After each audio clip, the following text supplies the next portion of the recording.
To the pleasure of fans, and seemingly the chagrin of some manufacturers, Formula One announced its revised engine regulations that are set to take effect in 2021. These new rules will feature a thorough rework of the current 1.6-liter V6 hybrid units, altering key aspects like allowed engine revs and ditching the MGU-H electric turbocharger system. Formula One and FIA believe this to be a step in the right direction for fanfare, theatrics, and expenses, but as Renault, Mercedes, and now Ferrari have shown, it may not be welcomed by those fielding entries on Sundays. Ferrari announced that it shares a common denominator with F1, reducing costs and making the sport more fun to watch. However, just as its competitors at Renault and Mercedes have revealed, the Maranello team believes that an all-new power plant setup is not the right way to do it.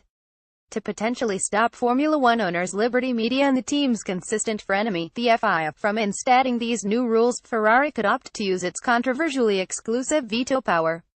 Getty Images. Ferrari's long-standing relationship with F1 is unquestioned, but as it turns to implementing this unique pull-to-halt regulation changes, some have turned to distaste as the general consensus. Red Bull team principal Christian Horner claimed this move to be blocking necessary progress for the sport after several teams having consistent engine issues in 2017. Ferrari boss Maurizio Arrivabene refuted this by claiming in some way or the other, "We are always blocking Red Bull." In the mind of Christian, Arrivabene explained that he believes the team has a right to stand its ground amidst this ordeal, saying it's our business as to how Formula One conducts its workings. This is an opinion that may or may not be shared by Mercedes-Benz and Renault, but regardless of that, Ferrari does not seem to be backing down from its claim. These three engine manufacturers have positioned themselves in a way that promotes advancement without reworking the entire powertrain.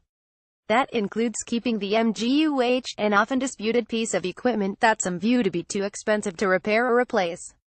Instead, they think that improvements are possible while using a similar platform and layout as the current regulations outline.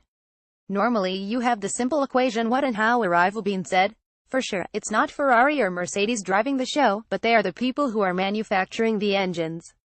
Getty Images closed by bolstering the team's voice in the situation, telling at a certain point, "We apply our right to do a veto for good reason at that time."